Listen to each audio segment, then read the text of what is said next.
So here we see the animal in its natural habitat. No.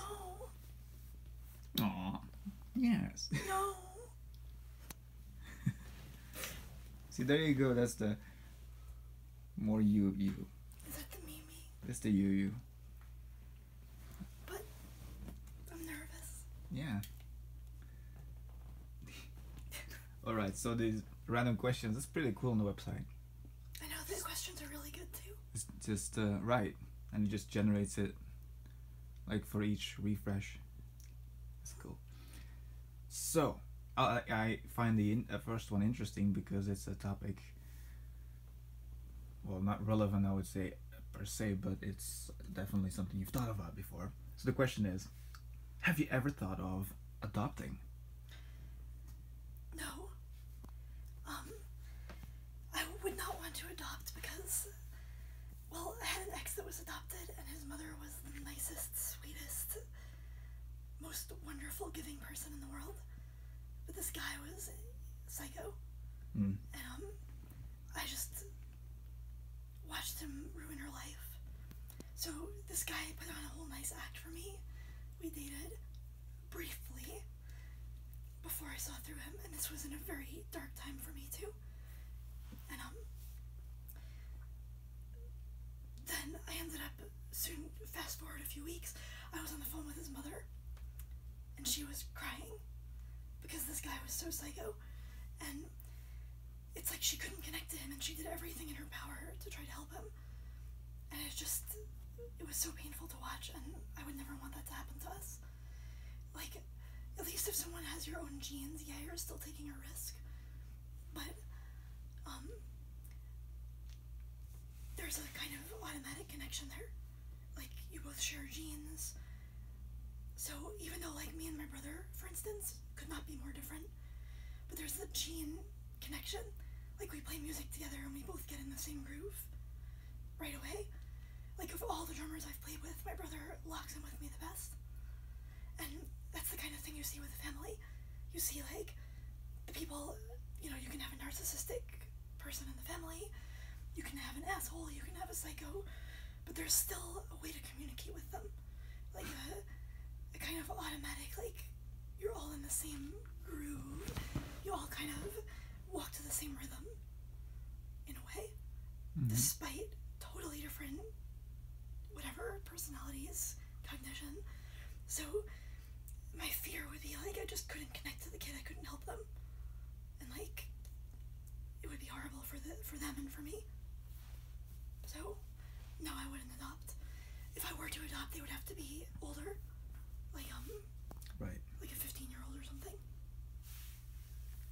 Yeah, skip the annoying ages, right? Just go straight to teenage. If we met a kid that was like 8 and lost their parents, for instance, and we had money and, like, we were able to support them, but then the kid would be old enough that we can hold a conversation with them and we can see if we connect with them. So in that case, if I had already connected with a child, like if I was a teacher or it was like a friend's cousin or whatever, and then we already know that this person, like, connects with us, then, you know, it's a different. But to just randomly adopt an infant and you don't know what they're going to be like, it's just, Yeah, that's something else. yeah. I like that answer. I mean, yeah. I don't like that question.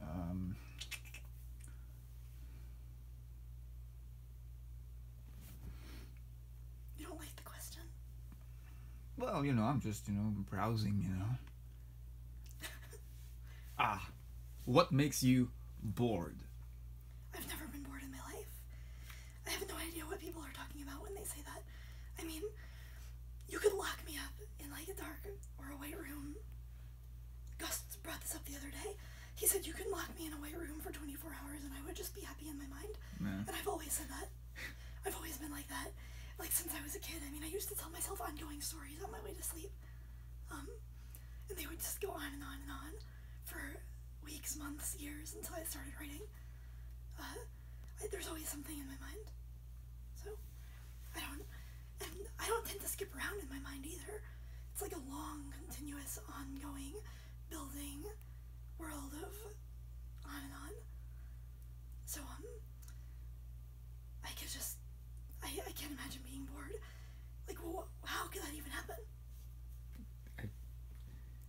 well, I just don't know what it's not like to not, you know, yeah, you know. I'm so nervous though. I'm probably not. Am I being normal?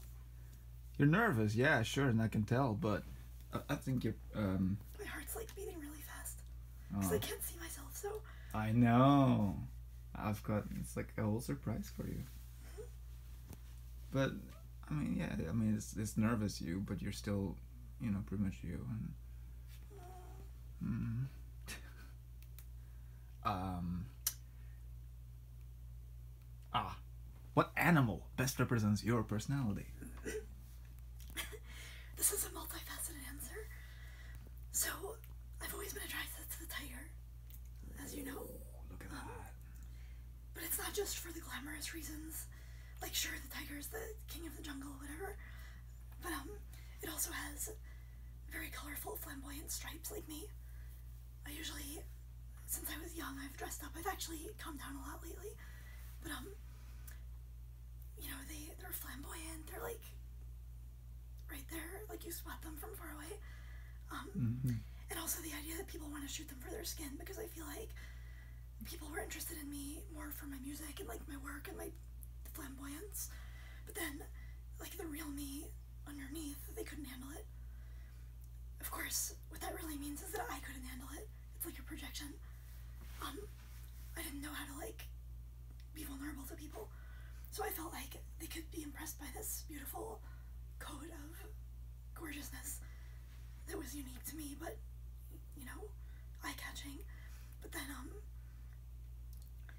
they would just want to like take the skin, like the, you know, the outfits and the music and like the show, but they would happily discard the rest and just shoot it, you know, if it did them good.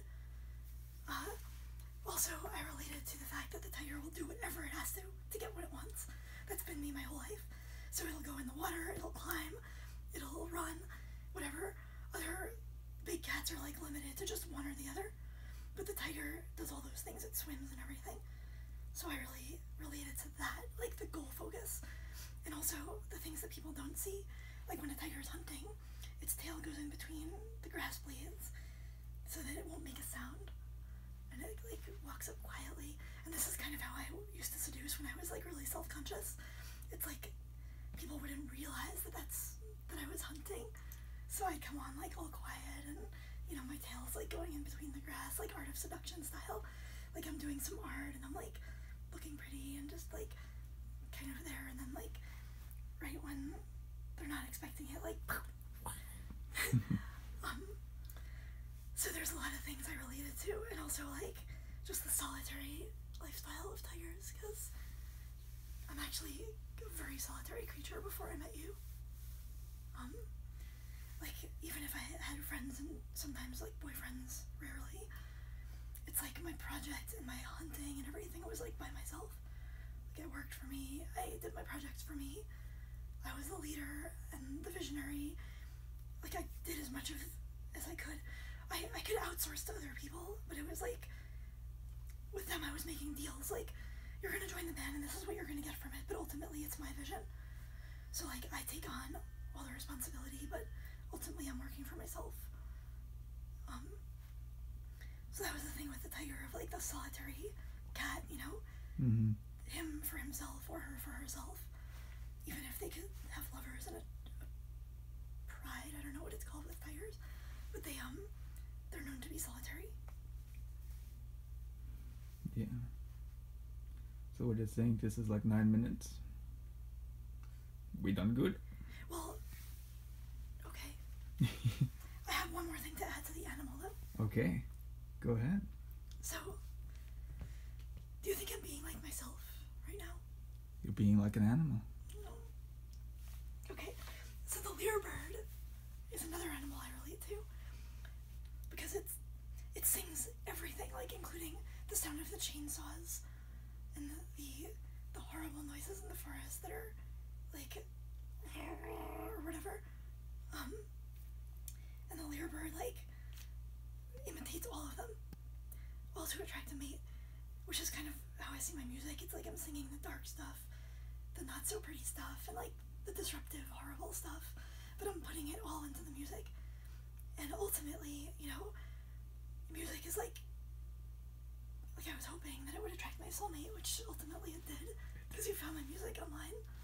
But of course I'm not consciously thinking that. It's like birds sing. It's that type of thing. But the lyrebird is, again, solitary, and I like the fact that it can't fly. Like, it's stuck in the ground, which I guess it's a similar reason why I type it for, of being, like, solitary and, stuck to the ground.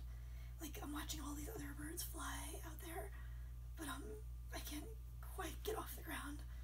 And, like, but at the same time, in my little area, I'm, like, making the best song. Like, I'm competitive, and I'm outclassing all the other birds, like, singing their songs better than they do, putting all the stuff together, you know? So, it's like I have my 8-ish animal and then my 4-ish animal, like, underneath. That's, like, that's pathetic in a way, but it also makes something beautiful out of that. Like, it can't fly, but it takes whatever it wants to create this dark, enchanting lore. Indeed. You do? I hope so. Well, I got you, so that's all I needed.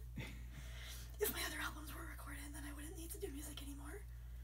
But it's unfortunate that I've written all these songs and they haven't been recorded yet. They will be. We have to. Yeah, we will. I was so nervous, so I hope I was acting like me.